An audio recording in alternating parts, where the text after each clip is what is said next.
Roaming Roseingrave. Designing the project. Modern responses to historical sources.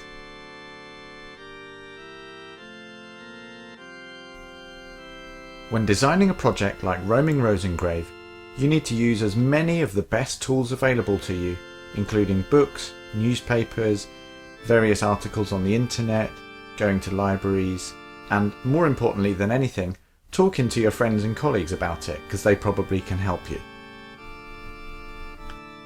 It's always good to have books. There's so much information in them, and they can lead you on to other interesting books too. But what if, like me, you're not a bookworm? www.newspaperarchive.com. Okay, newspaperarchive.com is a fabulous resource. I've subscribed to it myself, and as you can see, it's quite an easy to use search tool. I've typed in the keywords as Thomas Roseingrave because a lot of old print newspapers, the S's look like an F. That's just something that I think the algorithms deal with quite well. You can also see I've chosen the dates to look around, and on the left hand side, which is slightly cut off, I've chosen the city, and you can even choose particular newspaper articles if you know them in advance. Here's one from the Dublin Journal in the middle of the 18th century. Proposals for publishing 6 fugues for the organ and harpsichord. The price to subscribers will be 6 shillings English. Likewise, Sir Domenico Scarlatti's celebrated lesson for the harpsichord, with several additions to it, at 3 shillings and 6pence English, composed by Mr. Thomas Roseingrave.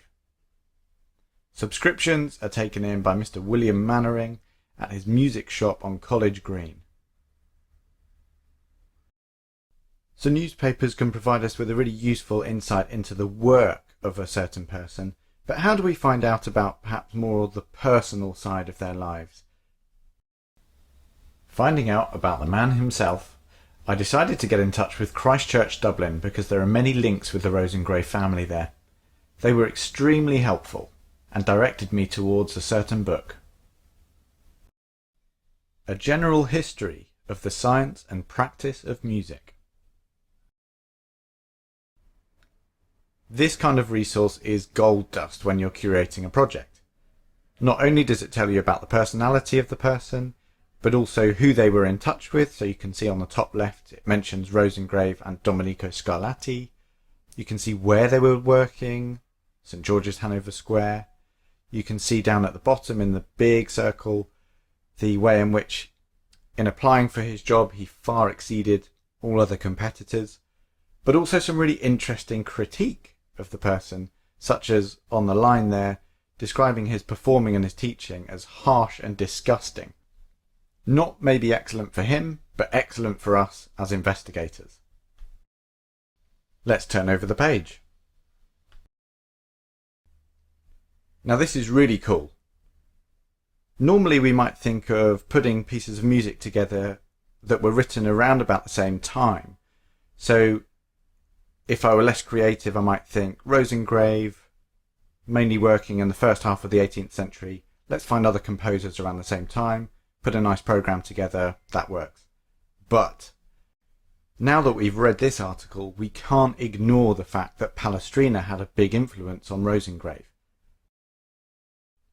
Therefore, whereas we might have had a program of mainly Thomas Rosengrave's music, why not let's put some Palestrina in there? That opens up so many more opportunities to use different instruments, to give the audience a much more varied experience. It's much more effective for programming, in my opinion. But don't be lulled into a false sense of security here. You can see below, I've put a question mark next to this sentence about when Thomas Roseingrave died. It says here it could have been in 1750. Well, that's different to the dates that other people say, so you've really got to check different sources. Go to as close to the original as you can, i.e. as far back as you can, but don't just assume everything to be gospel. Thanks to that article, I decided to include a piece of Palestrina. So now I've got to find the music. How do we do that? Finding the notes. As an instrumentalist, you might be quite familiar with the website imslp.org, where you can find most music that's out of copyright, i.e. 70 years after the composer has died. But what about music that maybe wasn't written for your instrument originally? www.cpdl.org. This is my starting point for finding most pieces of music that were written for voices originally. I managed to find the Cathedral Chant by Thomas Roseingrave, or said to be by Thomas Roseingrave, in this book here. And then I also found a useful score for Palestrina's motet Io son ferito. From prior experience with this piece, I know that there's a version that's written a bit lower and also ornamented by various cornetto and violinists of the day. The one that I'll be playing in the project is a set of diminutions on this tune by Botticelli, which I know, and so I wrote out, but I decided to transpose the whole thing down and then decided to do an edition that was easier to read and play from in a performance so that Malcolm and I could use it. And there you have it. That's essentially the process that I go through every time I'm designing a project such as Roaming Roseingrave. Use as many articles as you can, as close to the date of the topic in question, and obviously you have to use some artistic license and you have to take some bits with a pinch of salt. All in all, far from being a historical reenactment confined by rules and regulations, these kind of projects are essentially a chance to imagine and rediscover and to bring stories from the past to the modern era.